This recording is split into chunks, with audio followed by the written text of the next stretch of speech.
म श्री बालेन्द्रज्यूलाई विनम्र अनुरोध गर्दछु सम्बोधन गर्नका निमित्त।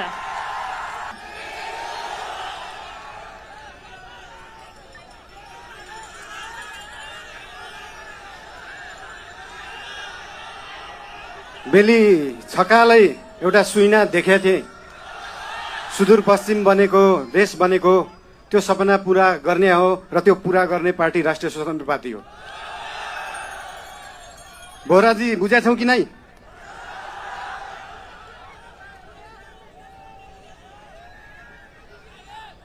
खल्तीमा पैसा नभएको विपन्न गरिबले शिक्षा पाउनु पर्यो, त्यो हो हाम्रो एजेन्डा।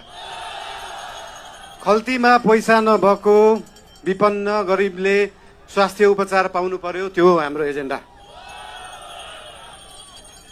2 वर्षमा बन्ने बाटो 20 वर्षमा पनि बन्दैन, 1.5 वर्षमा बन्नु पर्यो, त्यो हो हाम्रो एजेन्डा। रुखमा बाँधेर हुन्छ कि बाटोमा सुताएर हुन्छ कि खोरमा जाकेर हुन्छ, बाटो बन्नु पर्यो। यहाँ त बाटो बनाउनलाई यो भेगमा मेरो भोट छैन, यहाँको बाटो किन बनाउने, यो भेगमा मेरो भोट छैन किन बाटो बनाउने। राष्ट्रिय स्वतन्त्र पार्टी सरकारमा गयो भने कांग्रेस हिँड्ने बाटो पनि बनाउँछ, एमाले हिँड्ने बाटो पनि बनाउँछ, माओवादी हिँड्ने बाटो पनि बनाउँछ, सबै नेपाली जनता हिँड्ने बाटो बनाउँछ। मान्छेले देशलाई स्विजरल्यान्ड बनाउनु पर्छ भन्छन्, स्विजरल्यान्डको बाउ बढी मालिका यही छ, किन बनाउनु पर्यो स्विजरल्यान्ड? स्विजरल्यान्डको पराकाष्ठ रामा रोशन यही छ, किन बनाउनु पर्यो स्विजरल्यान्ड? खप्तड नेशनल पार्क यही छ, किन बनाउनु पर्यो स्विजरल्यान्ड? हामीहरू माल भएको चाल नपाएको मान्छेहरू पर्यौं, भएको चिज देखाउनै सकेका छैन, सुदूरपश्चिमलाई जोड्नै सकेका छैन। सुदूरपश्चिम त्यो दिन जोडिन्छ जुन दिन सुदूरपश्चिममा एकदम धेरै कलाकार हुनुहुँदो रहेछ, 8 लाख सब्सक्राइबर भएको, 1 मिलियन सब्सक्राइबर भएको, तर त्यो गीत काठमाडौँको चोकचोकमा बज्दैन। जुन दिन सुदूरपश्चिमको गीतहरू काठमाडौँको चोकचोकमा बज्छ अनि बल्ल जोडिन्छ सुदूरपश्चिम काठमाडौँसँग। सुरुमा त गीत बज्नु पर्यो, त्यसपछि आवाज बज्छ, त्यसपछि माग पूरा हुन्छ। सुन्दा सानो जस्तो लाग्छ, तर त्यो हो राष्ट्रिय स्वतन्त्र पार्टीको एजेन्डा।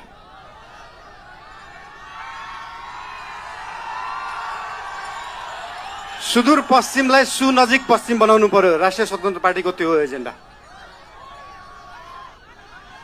तपाईहरुलाई आज यहाँ आएर भेट्न पाइयो, धेरै खुसी लागेको छ। म धेरै बोल्ने मान्छे होइन, राष्ट्रिय स्वतन्त्र पार्टी तपाईहरुसँग यहाँ भोट माग्न आएको होइन, काम माग्न आएको हो। काम दिनुस् है। तपाईहरुले भोट दिनु भएन भने पनि राष्ट्रिय स्वतन्त्र पार्टीले सुदूरपश्चिम बनाउँछ। काम माग्न आएको हो, के छ तपाईहरुको काम, हाम्रो उम्मेदवारहरूलाई, हाम्रा पार्टीका मान्छेहरूलाई हाम्रो काम यो हो भनेर लिस्ट दिनु। भोट नदिए पनि हुन्छ, बरु कामको लिस्ट दिनु, काम गरेर देखाउँछ राष्ट्रिय स्वतन्त्र पार्टीले।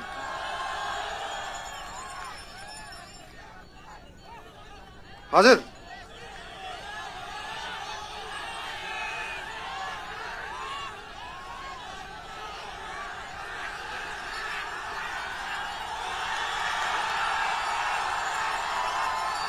आँखा हेर्न पर्दैन, काम हेर्नु होला। म धेरै बोल्दिनँ, धेरै धेरै धन्यवाद। सुदूर अब दूर नाइ, झिक्कै झिक्कै माया तमलाई। I love you.